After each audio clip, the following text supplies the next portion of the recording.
सभी विद्यार्थियों का YouTube चैनल पर हार्दिक स्वागत है।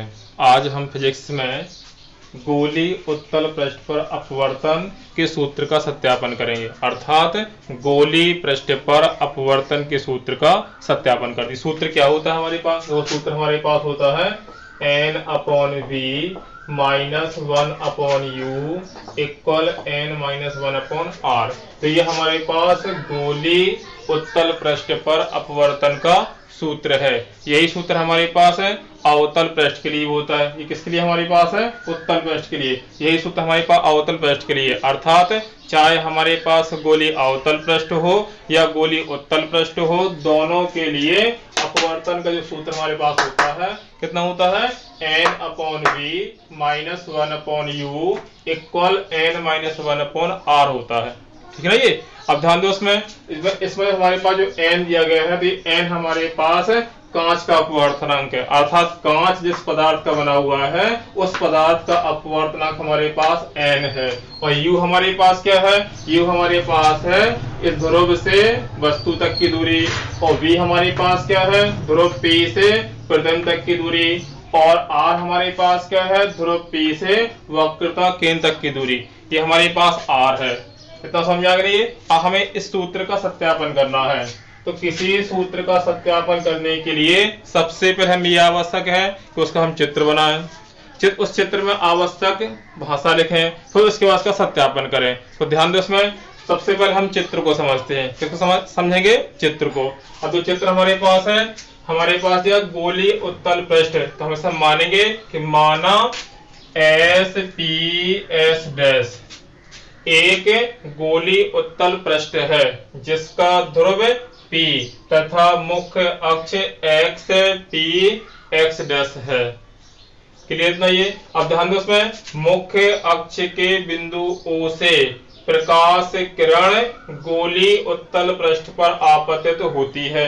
यह प्रकाश किरण विरल माध्यम से सघन माध्यम है, अर्थात वायु से कांच में जाती है। तो जब कोई प्रकाश कण विरल माध्यम से सघन माध्यम में जाती है तो वह अभिलंब की ओर झुक जाते हैं। अब हमारे पास O से M ये प्रकाश कण जा रही है, तो OMB होना चाहिए। तो जब ये हमारे पास उत्तल पृष्ठ से निर्गत होती है और कांच के बने होने के कारण प्रकाश कण क्या होती है? सीधी न जाकर के अभिलंब की ओर झुक जाती है। समझ में आती है? अभिलंब की ओर, अर्थात हमारे पास इसमें अपवर्तित कण कौन सी है?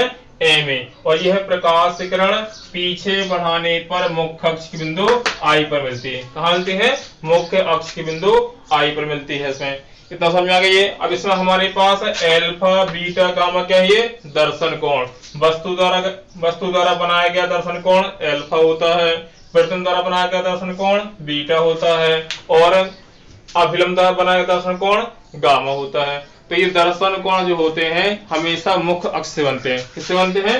मुख्य अक्ष से। अब ध्यान दो, उसमें आपतित प्रकाश कौन सी है? OM। और अभिलंब, तो इसके मध्य जो कोण बनता है उसको आपतन कोण I कहते हैं। तो हमारे पास आपतन कोण क्या है? I। फिर इसके बाद अपवर्तित कण यहाँ पर दी गई है, ये अभिलंब है। तो अपवर्तित कण और अभिलंब के मध्य जो कोण बनता है तो उसे हम अपवर्तन कोण R कहते हैं। क्या कहते हैं? R। अब देखो ये कोण हमारे पास क्या दिया गया है? R दिया गया है। तो जब दो रेखाएं प्रच्छेद करती हैं तो शीर्ष पर जो कोण बनते हैं ये शीर्षाई में कोण कहलाते हैं, और शीर्षाई में कोण क्या होते हैं? बराबर। अब तो ये कोण कितना हमारे पास है? R। किसके मध्य में है? अपवर्तित प्रकाश किरण, अर्थात हमारे पास कौन सी है? ये वाली प्रकाश किरण Ma। और अभिलंब, तो अभिलंब हमारे पास ही है, तो ये कोण R दिया गया है, तो शीर्षाई में कोण से ये कोण भी कितना हो जाएगा? R हो जाएगा। तो इतना समझ में आ गया? ये तो ये हमारे पास चित्र में जो बनाया गया है उसको बताया गया है। अब ध्यान दो, उसमें जो हमारे पास है गोली उत्तल पृष्ठ ये पारदर्शी कांच का बना हुआ है। जो पारदर्शी होता है तो उसमें हम स्नेल का नियम लगाते हैं, और स्नेल ने दावे से कहा कि अगर कोई प्रकाश किरण एक पारदर्शी माध्यम से दूसरे पारदर्शी माध्यम में जाए तो हमारा नियम लगाना भूलना नहीं है। अगर हमारा नियम नहीं लगाओगे तो सूत्र सत्यापन नहीं होगा, अर्थात अपवर्तन नहीं होगा। तो हमें क्या करना होगा? स्नेल का नियम लगाना होगा। क्या होता है? n बराबर sin I upon sin R। अब दोस्त में हमें आई कोण निकालना है, आर निकालना है। तो किस किस कोण की आवश्यकता है? कोण आई की आवश्यकता है और कोण आर की आवश्यकता है। तो हम क्या करेंगे, ज्यामिति की सहायता से इस चित्र से आई का मान निकालेंगे, आर का मान निकालेंगे और आई और आर का मान निकालने के पश्चात स्नेल का नियम लगा देंगे। तो हमारे पास सूत्र का सत्यापन हो जाएगा। बस थोड़ा सा ये मतलब ज्यादा की कठिन नहीं, बिल्कुल सरल डेरिवेशन हमारे पास, गोली उत्तल पृष्ठ पर अपवर्तन। तो ये डेरिवेशन हमारे पास इंपॉर्टेंट भी है। क्या है ये, मतलब खासकर इंटर बोर्ड के लिए ये डेरिवेशन वेरी मोस्ट इंपॉर्टेंट है। अब ध्यान दो इसमें, तो किसका मान निकालना, सबसे पहले कोण आई का मान निकालना है और कोण आर का। अब तो कोण आई हमारे पास कहाँ रहा है, ये कोण आई ये है, और दोस्त में कोण आई है। तो त्रिभुज ओ एम सी दिया गया है, तो ये बहिष कोण है। हमने पढ़ा था जैसे अगर हमारे पास कोई त्रिभुज दिया गया है, अगर इसकी एक भुजा बढ़ा देते हैं तो बड़ी भुजा के साथ जो कोण बनता है तो बहिष कोण कहलाता है। और ये बहिष कोण क्या होगा, अपने दो अंतः कोणों के योगफल के बराबर होता है। तो अब देखो हमारे पास त्रिभुज ओ एम सी दिया गया है, तो ओ एम सी दिया गया है, तो बहिष कोण कौन सा है, आई। तो बहिष कोण आई क्या होगा, एल्फा और गामा के योगफल के बराबर होगा। किस बराबर होगा, एल्फा और गामा के योगफल के बराबर होगा। तो ध्यान दो, सबसे पहले हम लेंगे त्रिभुज ओ एम सी, त्रिभुज ओ एम सी में बहिष कोण प्रमेय से, बहिष कोण प्रमेय से बहिष कोण त्रिभुज ओ एम सी बहिष कोण कौन सा हुआ, आई। किसके बराबर होगा, एल्फा और आर के। तो हम लिख सकते हैं आई बराबर alpha plus gamma, alpha plus gamma. इसके बाद हमें आर का मान निकालना है, तो आर हमारे पास क्या रहा, तो त्रिभुज आई एम सी लेंगे इसमें। तो त्रिभुज आई एम सी में बहिष कोण प्रमेय से, किस प्रमेय से, बहिष कोण प्रमेय से। तो बहिष कोण कौन सा है, आर। किसके बराबर होगा, बीटा और गामा के। तो हमारे पास आर बराबर आ जाएगा बीटा प्लस गामा। आई का मान निकल आया, आर का मान निकल आया। हम क्या लगाएंगे, स्नेल का नियम। तो स्नेल के नियम से, स्नेल के नियम से क्या होता है, स्नेल का नियम, एन बराबर sine i upon sine r होता है। ठीक है ना ये। अब दोस्त में जो हमारे पास अवतल पृष्ठ है बहुत छोटा है, और छोटे अवतल पृष्ठ के लिए या कोई भी लेंस हमारे पास हो तो उसके लिए जो निष्पत्ति हमारे पास आती है साइन या कोस्ट है, कुछ भी हो, इसको हटा दिया जाता है। केवल हम क्या लिखते हैं, आई लिखेंगे और आर लिखेंगे। तो यहाँ लिख सकते हैं हम, क्योंकि गोली उत्तल पृष्ठ बहुत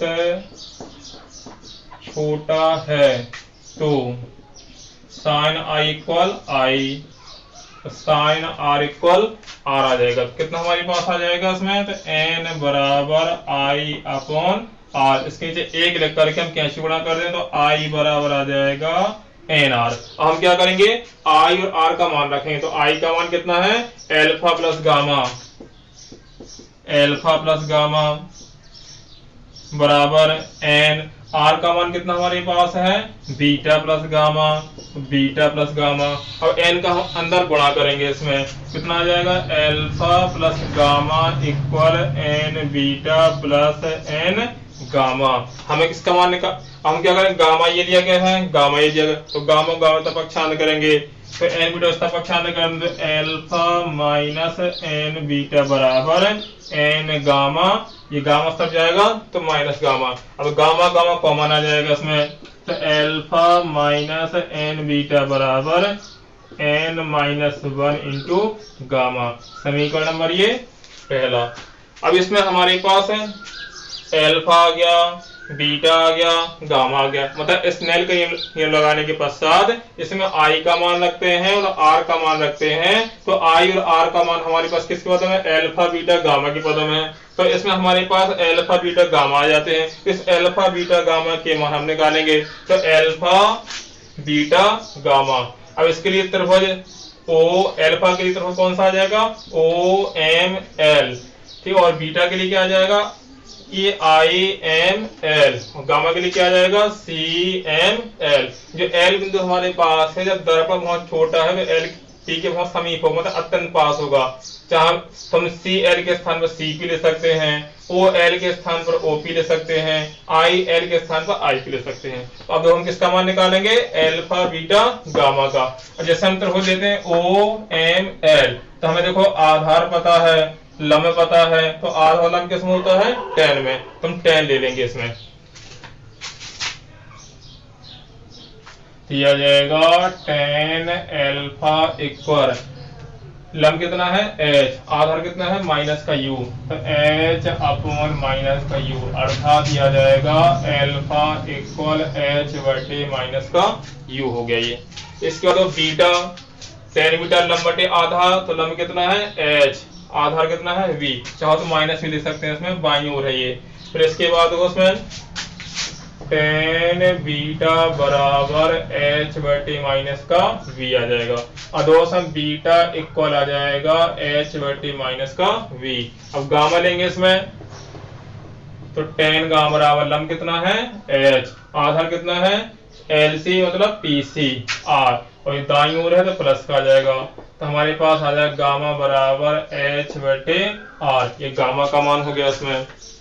इस गामा अल्फा बीटा गामा के मान को समीकरण 1 में रखने पर, समीकरण 1 में अल्फा बीटा व गामा के मान रखने पर, मान रखो इसमें, तो अल्फा का मान h बटे माइनस का u, फिर माइनस n, तो n आ जाएगा। बीटा का मान h बटे माइनस का v, तो h बटे माइनस का v बराबर n माइनस वन, गामा का मान h अपॉन r। अब कितना आ जाएगा इसमें, हमारे पास h बटे ये h अपॉन माइनस ही, माइनस माइनस से प्लस है, कितना है इसमें n h upon v equal n minus one upon h upon into h upon r। मतलब h दिया गया पूरे में, कॉमन लेके कट जाएगा, कितना बचा minus one upon u plus n upon v equal n minus one upon r। क्रम से लिखेंगे इसे, तो n upon v minus one upon u equal n minus one upon r। तो ये हमारे पास है गोली उत्तल पृष्ठ के अपवर्तन का सूत्र हो गया है। समझ में आ गया होगा ये। मतलब इसमें कुछ नहीं करना है, केवल प्रकाश का एक पारदर्शी माध्यम दूसरे पारदर्शी माध्यम जा रही है, तो इस स्नेल का नियम लगाना है। इस स्नेल के नियम के लिए किसकी आवश्यकता होगी, आई और आर की आवश्यकता होगी। तो हम ज्यामिति की सहायता से आई और आर का मान निकाल लेंगे। इसमें आई और आर के इसमें रखेंगे तो अल्फा बीटा गामा के पदों में आ जाएगा। अब तो हम क्या करेंगे, चित्र से अल्फा बीटा गामा के मान निकाल समीकरण रख देंगे इसमें, तो हमारे पास सूत्र का सत्यापन हो जाएगा। मतलब बिल्कुल इजी, मतलब कुछ भी नहीं है, बस थोड़ा सा दिमाग की आवश्यकता तो होती ही है। तो आशा की जाती है कि सबको समझ में आ गया होगा। आज के लिए इतना ही पर्याप्त है।